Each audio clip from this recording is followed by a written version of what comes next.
Thank you very much for the opportunity. So I'll talk on hair rising situations during IOL implantation and some part about wound burns. So I have no financial interest in this presentation. So let's see this case by a trainee. You can see a huge piece rent nasally and the IOL is getting implanted, and especially in young people, they are surgeons, they are little upset now. So the IOL directly goes into the piece rent itself. So instead of trying to catch it, it is being pushed further back into the vitreous. So this is a heartbreaking kind of situation which can happen to anybody.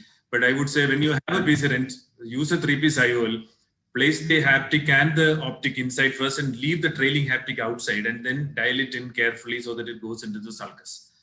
So here again, after implanting an IOL, we should carefully inspect the IOL as a whole. You know, it should be in the bag. You should inspect the optic, the haptic. Sometimes there may be cracks inside the haptic-optic junction, which may be hiding. You know, sometimes you will not realize. So inspect the implant very well. Here is a lens which was implanted into the bag and is well stuck there. The optic is well centered, but later it presented with the decompensated cornea because the haptic broke off, came into the anterior chamber, got stuck to the cornea, and it was decompensating. So this is the importance of inspecting the implant while it is going in and after the IOL is inside the capsular bag. Okay, we will just see this 3-piece IOL going into the capsular bag. See, it is facing towards the right. So that is the thing which we should avoid. Please focus on this area. You can see the haptic swing from one side to the other. So always in 3-piece IOLs, we should make sure that the haptic is opening towards your left in the leading haptic always. Otherwise, it can swing from one side to the other and tear off the posterior capsule, especially if you have some visco leaking out. So please watch this IOL being implanted. So if you notice, it went in like a rocket. That is because of some problem within this injectors. Then you have some overriding of the tip on top of the optic. And then you can notice it has gone further across the midline and gone. So definitely there is either a zonal dialysis if it is in the sulcus. This is in the bag, and so it has gone in to the AVF through the equator. So the pupil is not well dilated, so you can't see it, but I retract the IOL and place it back 90 degrees away from the area where it went into the AVF. But now what I do is I retract it and check, and without me knowing, I'm pushing the IA tip also along there. You know, see when the IA tip is being pushed along, see it has pulled out some vitreous. So this is something which you should avoid. See, if you don't see vitreous, don't irritate that area, leave it there. And then aspirate the visco from somewhere. See now, you can see the periphery, there is a piece rent there in the periphery. So after you place it, look for vitreous. If you're not very clear, use triamcinolone acetonide and identify vitreous and do a vitrectomy. Here, I had to just do a little bit of vitrectomy and everything was fine. So look at this one. When we inject, you will realize that once the optic is coming in, this haptic is not coming out. So this is a leading haptic. Once this haptic is not coming out, then the whole thing is a problem. So either it is in between the cartridge tip and the injector tip, or it is within the flaps of that butterfly injector. So now if more than half is not gone in, means you can even retract. 1/3 of it is gone in.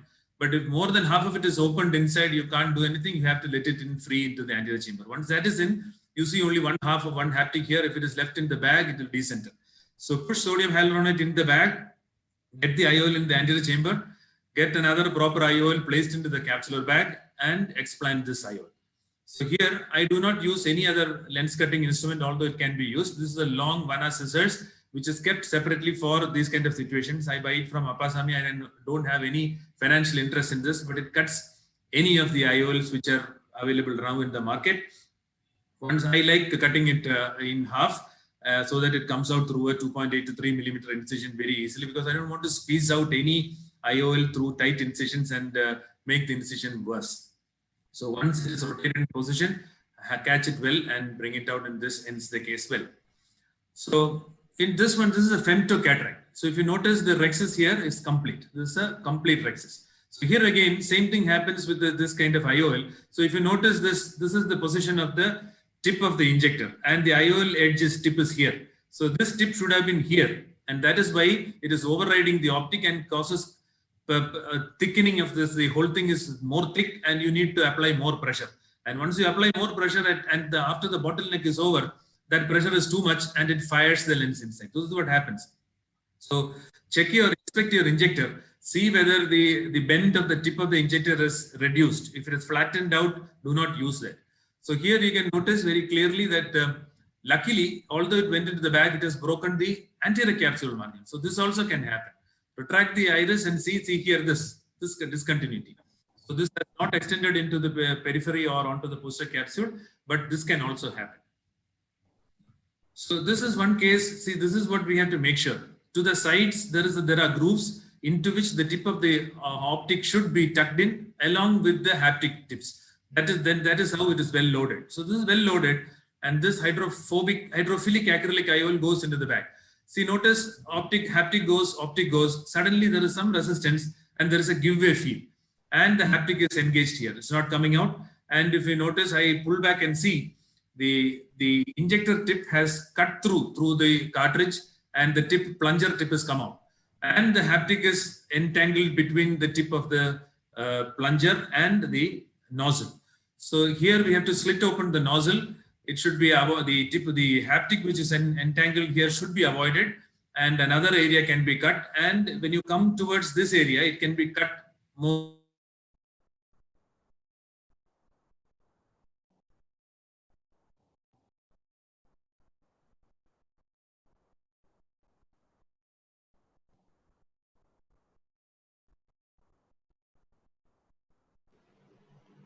Minu's frozen. Something to do with Minu's connection. So the next one.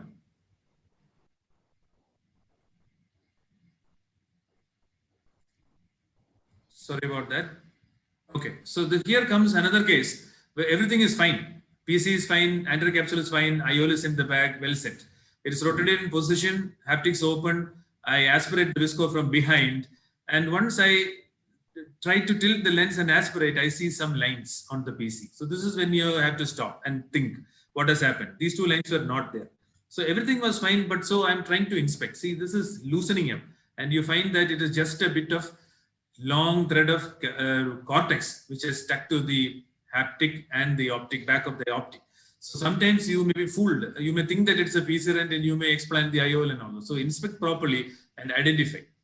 So with this kept in mind, if you see this case, this is a mature cataract. I'm just showing you that the rhexis is complete and the whole lens is being emulsified. Now the emulsification is complete. The cortex is also aspirated. By the time the pupil becomes slightly smaller, but the rhexis is fully intact, and then goes the single piece acrylic hydrophobic IOL into the bag. So while I inject, push a little bit harder. See, it goes into the bag, and suddenly I notice that there is a line here. So this is inferior, and I complete my cortex aspiration. There's a little bit of cortex there. Still, I thought there is some line there. That's okay. It's a fold. So sometimes when IOL goes inside, you get a fold, but this fold is not moving and it's remaining stationary. And now I retract the iris properly and see, and it's a huge posterior capsule rupture which has happened. So here I'm introducing a little bit of phenocane and dilate the pupil as much as possible, and then put in sodium hyaluronate, fill up the anterior chamber. It is decentering. So this lens has to come out. So this is being dialed out of the bag. There is no vitreous disturbance as of now. So the visco is going in and pushing back. You have only ruptured the posterior capsule, and it is being dialed out now. So once that is dialed out, like what we saw before, we can implant a 3-piece IOL into the sulcus. So anything can happen till the end of the case. So during IOL implantation, we should not be complacent. We should not think that nothing is going to happen. So there can be so many situations where you can lose the capsule and you may not be able to implant the possibly promised IOL to the patient.